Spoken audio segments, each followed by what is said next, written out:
difasilitasi.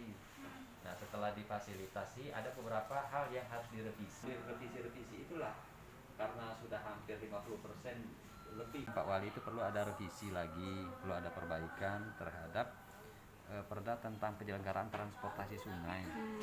Nah, karena ini adalah masuk wilayahnya pemerintah pusat maupun pemerintah provinsi, maka hasil kita ketemu dengan Pak Menteri dan juga dengan Dirjen Bina Keuangan Daerah, dari pihak kementerian juga minta waktu untuk mempelajari terhadap usulan revisi Perda tentang penyelenggaraan transportasi sungai.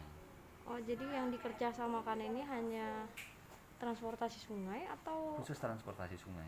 Untuk yang sarana transportasi sungai, prasarana yang di bawah MPL maksudnya beda apa? Sih beda.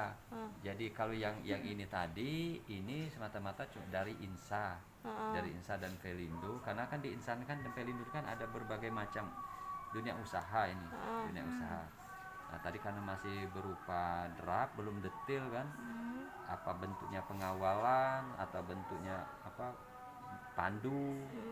Maka dari itu ini harus ada sinkronisasi dengan tadi Perda yang revisi Perda itu, jangan sampai tumbang tindih nanti.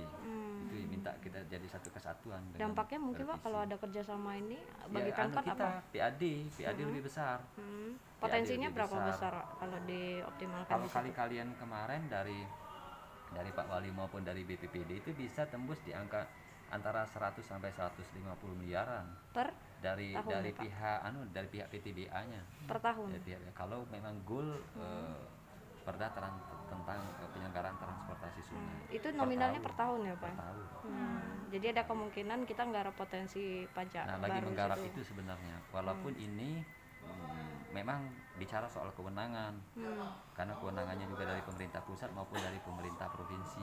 Karena posisi kita kan kalau nggak 13 sampai 19 kilo dari hulu ke hilir itu yang dilalui oleh transportasi sungai. Potensi itu. Siap.